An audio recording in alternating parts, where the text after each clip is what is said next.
ಸಾಕು ಸುಮ್ನಿರಪ್ಪ, ಪ್ರಜ್ವಲ್ ಮಾತನಾಡಲಿ ಬಿಡು ಅಂತ ಅಭಿಮಾನಿಯೊಬ್ಬ ಅಡ್ಡಬಾಯಿ ಹಾಕಿದ.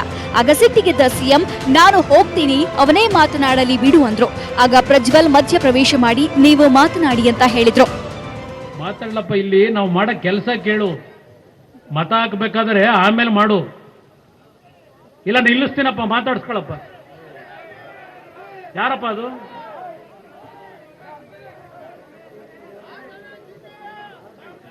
ಏನ್ ಹೇಳ್ತಾ ಇದ್ದೇನೆ ಅರ್ಥ ಮಾಡ್ಕೊಳ್ಳಿ.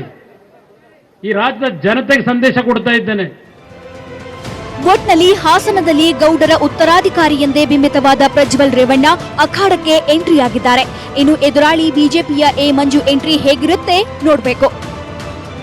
ಕೃಷ್ಣ ಜೊತೆ ಅಶೋಕ್, ನ್ಯೂಸ್ 18 ಕನ್ನಡ, ಹಾಸನ.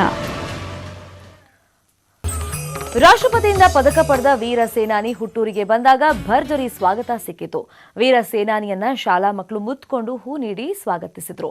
ಕೊಡಗು ಜಿಲ್ಲೆಯ ವಿರಾಜಪೇಟೆ ತಾಲೂಕಿನ ಪೊನ್ನಂಪೇಟೆಯ ಮಹೇಶ್ ಜಮ್ಮು ಕಾಶ್ಮೀರದಲ್ಲಿ ಭಾರತ ಗಡಿಯೊಳಗೆ ನುಸುಳ್ತಾ ಇದ್ದ 71ಕ್ಕೂ ಹೆಚ್ಚು ಭಯೋತ್ಪಾದಕರನ್ನ ಹೊಡೆದುರುಳಿಸಿದ್ರು. ಇಬ್ಬರು ಉಗ್ರರನ್ನ ಜೀವಂತವಾಗಿ ಸೆರೆ ಹಿಡಿದು ಪರಾಕ್ರಮ ಮೆರೆದಿದ್ರು. ಇವರ ಸಾಧನೆಗೆ ಶೌರ್ಯ ಪ್ರಶಸ್ತಿ ಒಲಿದು ಬಂದಿತ್ತು. ಪ್ರಶಸ್ತಿ ಗೌರವದೊಂದಿಗೆ ಸ್ವಗ್ರಾಮಕ್ಕೆ ಬಂದ ಸೈನಿಕರನ್ನ ಶಾಲಾ ಮಕ್ಕಳು ಪ್ರೀತಿಯಿಂದ ಸ್ವಾಗತಿಸಿದ್ರು.